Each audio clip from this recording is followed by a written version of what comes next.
Donald Trump Jr. is selling some incredibly tacky merchandise over the accidental shooting death of 42-year-old cinematographer Halyna Hutchins by producer and actor Alec Baldwin. So I want to show you this. It's gross. Well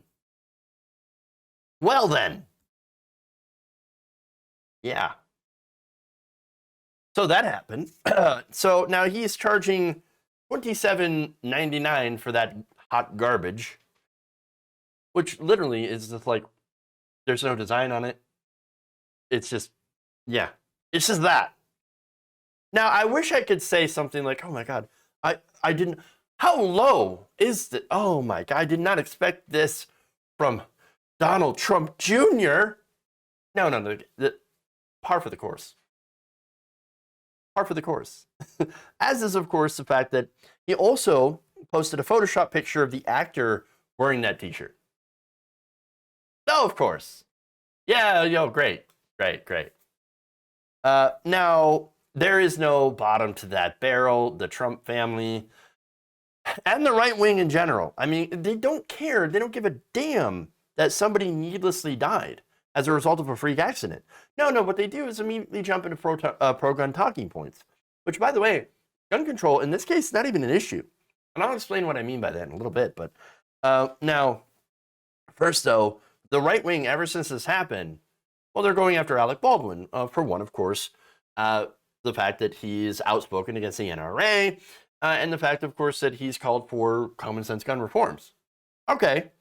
For example, 2018, he tweeted at Dana Loesch. Here's what Alec Baldwin said. He said, I see that Dana Loesch wants to take back the truth, and she doesn't care how many dead bodies she has to step over in that pursuit. The Second Amendment is not a moral credit card that buys you all the guns you want. That law needs to be rethought. All right. Now, he also joined a coalition of other celebrities and activists in forming something called the No Rifle Association Initiative, which aims to reduce the NRA's sphere of influence on American politics and society, according to a report in The Guardian at the time. Okay, and now the group had hoped to curb the NRA's influence by encouraging voter registration, public demonstrations, as well as boycotts. So now all of that is typical liberal politics. I don't have any problem with that. And by the way, neither do a sizable majority of gun owners. They're fine with certain restrictions, smaller magazine sizes, bump stock bans, etc. Something, a little bit to reduce gun deaths. Okay? But again, this is not about gun control. This isn't about that. This was a prop gun. Prop gun that was supposed to fire blank rounds. It's actually very, very rare that somebody gets injured or killed from a prop gun. Now, the last one that I'm aware of was Brandon Lee, of course, on the set of The Crow, back in 1990, I believe 1993 or 96. But, that's what happened. And of course, you can get injured with a prop gun because it still has gunpowder, gas, and even a projectile that could come out and injure or kill someone. So now, here's the thing, though. It wasn't about guns. It's about Alec Baldwin making fun of Trump and supporting gun regulation. For example, here's J.D. Vance, who tweeted at Twitter CEO Jack Dorsey saying, please let Trump back on. We need Alec Baldwin tweets. No, we don't. Candace Owens also said the shooting was poetic justice for Baldwin's Trump mockery. Baldwin didn't get shot. Halyna Hutchins got killed. And she's saying, poetic justice. That he shot and killed someone in a freak accident. Again, there's no bottom to the barrel.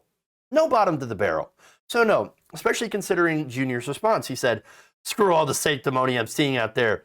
The shoe was on the other foot. Alex Baldwin, he said Alex, would literally be the first person pissing on everyone's grave trying to make a point. Fuck him. So now, here's the thing. So Donald Trump Jr., he woke up that morning. He had a choice, right? Be garbage, be a trash person, or not be a trash person. Well, he chose to be trash. So now the discussion here, as I said, should not be about labor. I'm sorry, about gun control or banning blanks. It actually should be about labor.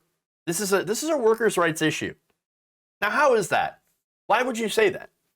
Well, for one, I don't necessarily blame Baldwin directly for Hutchins' death, but he plays culpability.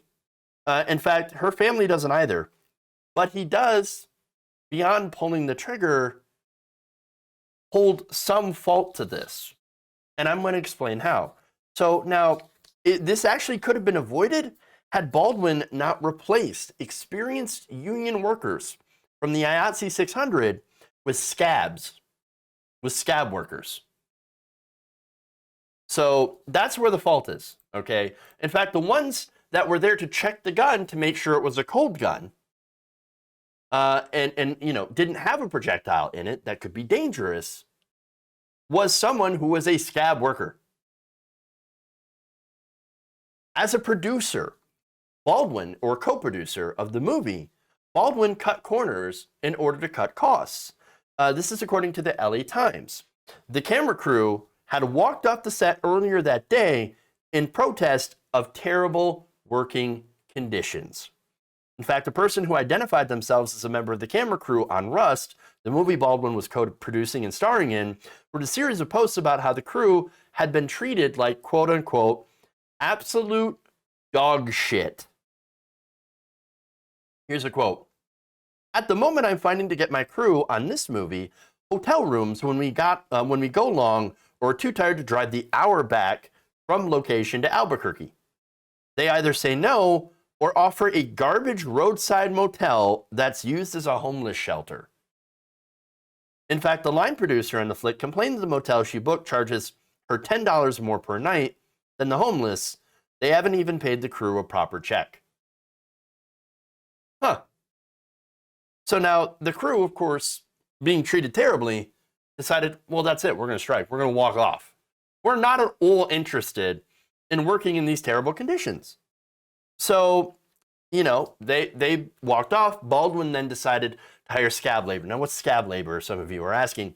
That's basically slang for non-unionized workers who are there to undercut a strike by going and working in place of the union workers. So they just call them scab workers because they're terrible. They're quite terrible. And don't be a scab. Don't support scabs. Never cross the picket line. So these people came in and they were inexperienced, of course, and underpaid, as usual. And so that was one problem. The other problem, of course, is faulty equipment. That same prop gun had already misfired several times during filming. As I mentioned, those guns can be dangerous or even deadly without a bullet. They can fire projectiles, gas, and gunpowder, which at certain ranges can be very, very deadly. Okay? 3 times. 3 times. Now, add on to that, filming that sometimes takes 16 hours. Very, very, very long days. Long hours. So now you have fatigue. Now you have mistakes that are made and the faulty equipment and unskilled workers who don't know what they're doing necessarily in films to replace unionized workers. And this was a disaster waiting to happen. And of course, it did. And all of it could have been avoided had Alec Baldwin and his other producer friend that were producing this movie actually made a good working place, had good working conditions, and paid people well, and made sure that they had everything that they needed to do their job safely and securely. In fact, this is what happens, unfortunately, in a lot of places, in a lot of movie sets or television sets. You have these workers that are overworked, underpaid, and you've had since 1990, you had a total of 43 on-set workers die. It's not just people like Brandon Lee. It's people like Halyna Hutchins that were behind the camera. You have stunt people that die. You have camera operators that die. You have all these sorts of situations where you have people, accidents, and a lot of it is cost cutting. That's it, cost cutting.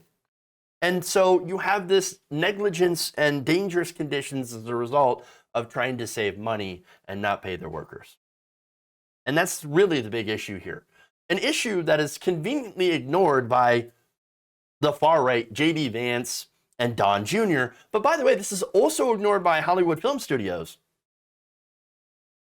And is a really important explanation as to why IATSE, the union that represents these workers, has already authorized the strike. In fact, I think it was somewhere around 98% of the vote among 90%. So 90% of the members of the union showed up to the vote, and 98% overwhelmingly said, yes, let's strike.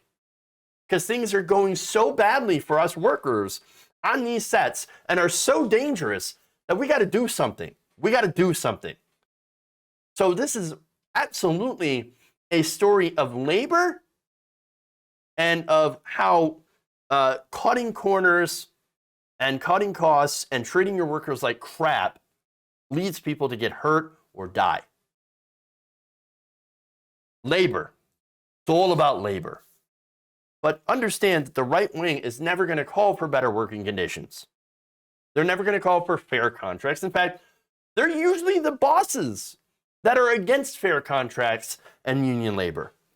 Instead, you can see they're using this to make nonsense political points and to make disgusting jokes at dead people's expense. They are the lowest of the low. As I mentioned, there is no bottom to that barrel. If you enjoyed this video, please give us a like and share with your friends. You can subscribe and help out the channel by becoming a patron. It's patreon.com/Jeff Waldorf, or you can become a channel member as well by hitting the join button below.